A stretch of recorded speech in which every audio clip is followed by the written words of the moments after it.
I'll miss Chernobyl. Chernobyl is like a deep wound. When it heals, it leaves a lasting scar, and it reminds you of it over the years. With an extra scar on your skin, or there, deep down in your soul, where we keep our secrets, our fears, our defeats. Defeats like the one on the night of April 26, 1986 that changed the world. But today, Chernobyl is also so much more. We'll tell you about a journey through time that started quietly, one that didn't immediately pull me into its vortex of history, drama, and conflicting emotions. But day after day, it managed to win me over in a crescendo of discoveries, encounters, and breathtaking sunsets, in a place that's more reminiscent of Lapland or a northern European country in autumn, and not the most radioactive place in the world.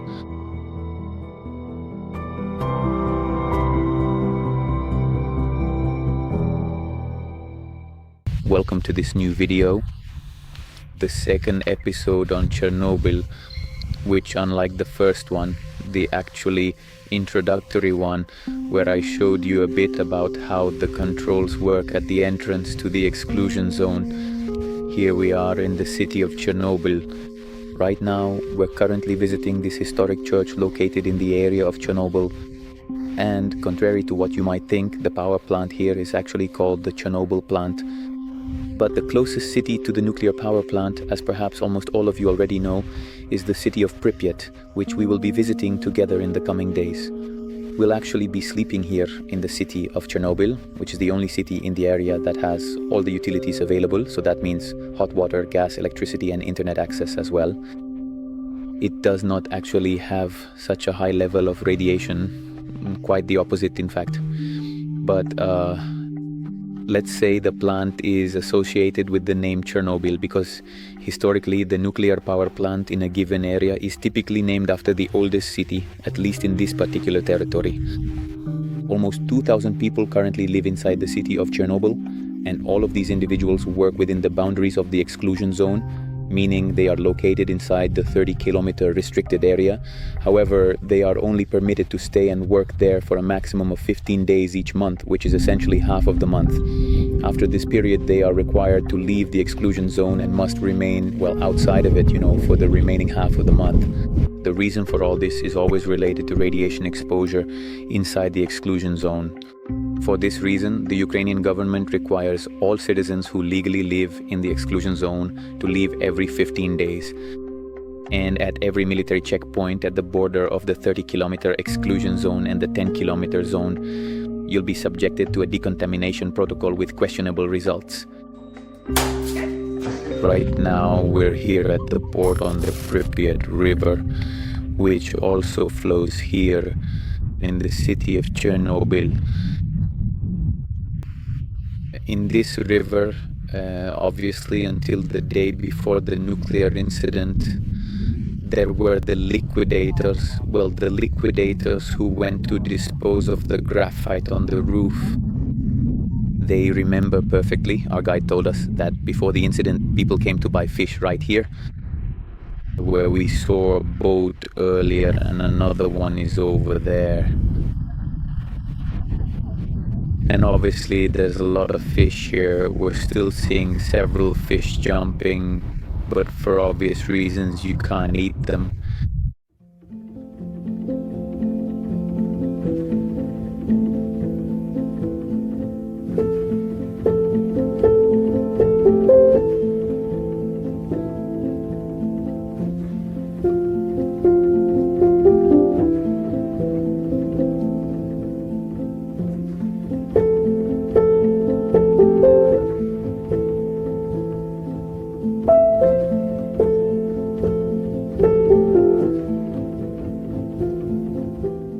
This here, where we are right now, is the main road of Chernobyl.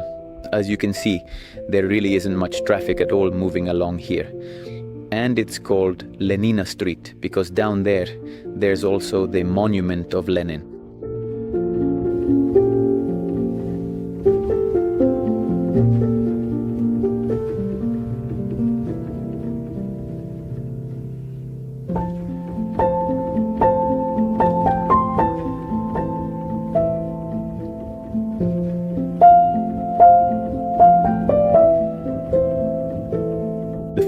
get beyond the very particular, almost movie-like scenery with all the lush, vibrant and diverse plants that have grown and flourished among the houses and all these old abandoned and empty houses scattered throughout the area.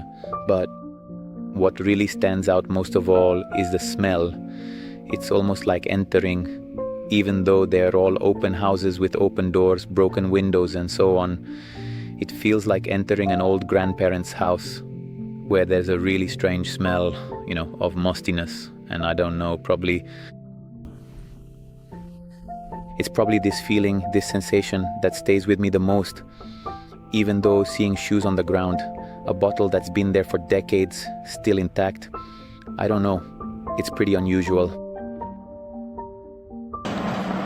This, right behind me, was the hospital of Chernobyl City.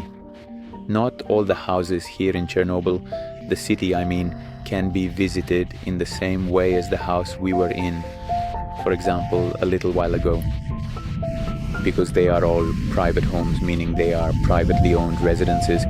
And so, except for obviously any Chernobyl stalkers who might enter illegally, only the ones that are already destroyed and abandoned can actually be visited. The others simply cannot.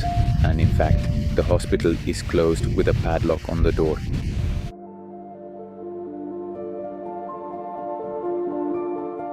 Here behind me, there's even an apple tree with a lot of rosemary here on the ground.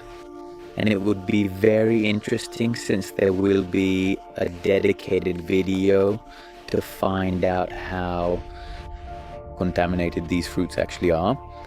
For years, they've indeed been growing here on this land, which was flooded with radiation, at least in the very first moments, the very first years. Even though today, as I told you, the radioactivity level here is extremely low, lower than Fiumicino, so it would be very interesting. I'm almost tempted to take an apple home.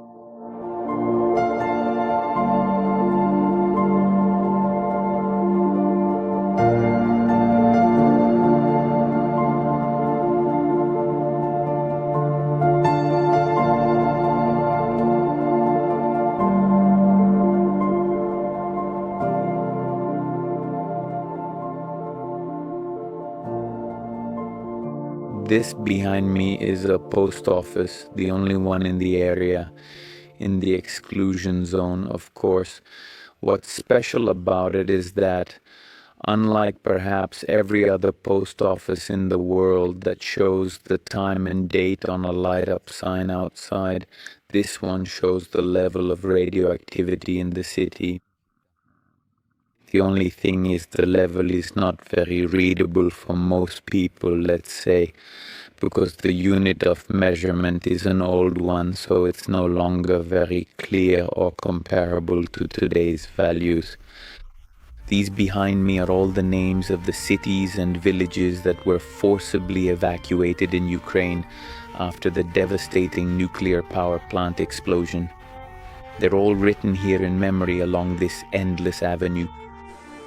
For this reason, today, which is the 27th day of April, beginning at 2 o'clock in the afternoon, buses will be arriving at each and every house.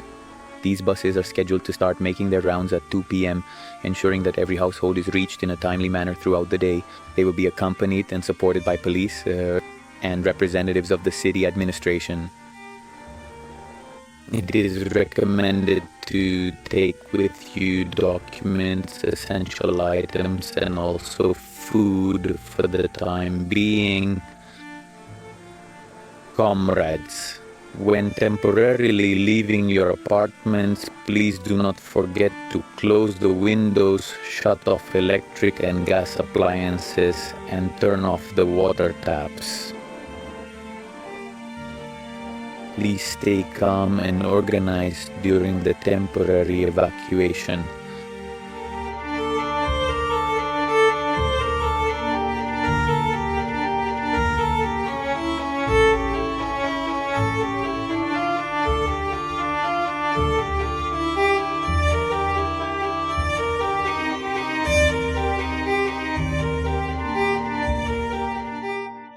And this building right behind me is not only the restaurant where I showed you our lunch in the first part, because as I mentioned, everything is included here, so we have full board, but it's also our hotel, or rather our hostel accommodation.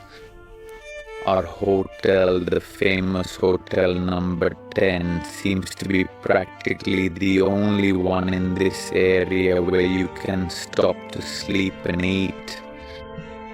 But there are all the restrictions of the red zone here, not due to COVID, but due to the limitations of the exclusion zone.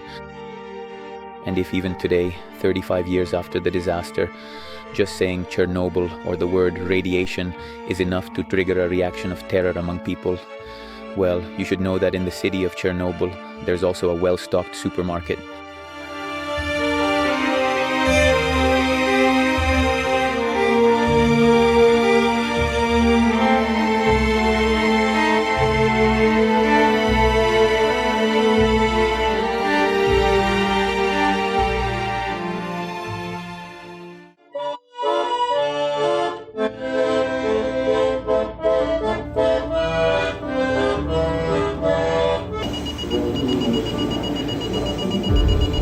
Today is dedicated to visiting Pripyat, the symbolic city.